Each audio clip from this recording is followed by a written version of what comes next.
Mehmet Yusuf. Короче, салам алейкум, қалайсың, жақсы рахмет.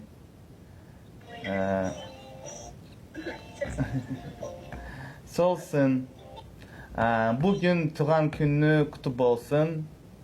21 yaşa geçtin. Молодец, молодец. Солсын. Спасибо, Лехузе.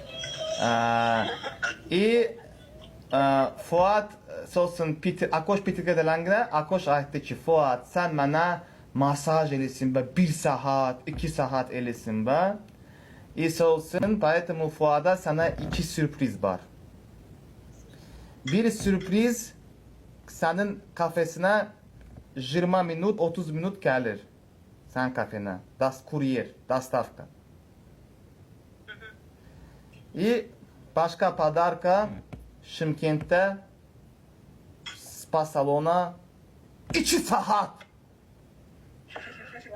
Polnu. At Fuat'a masaj. Sertifikat WhatsApp'a atacağım. WhatsApp'a gidersen sana bir gerçek masaj eləsin be. И amin masaj seni relax düşsesen be и настроение мықты. Все. Спасибо большое, бірақ мен подарок аламын. Өзіне ала бер, не хочу подарок.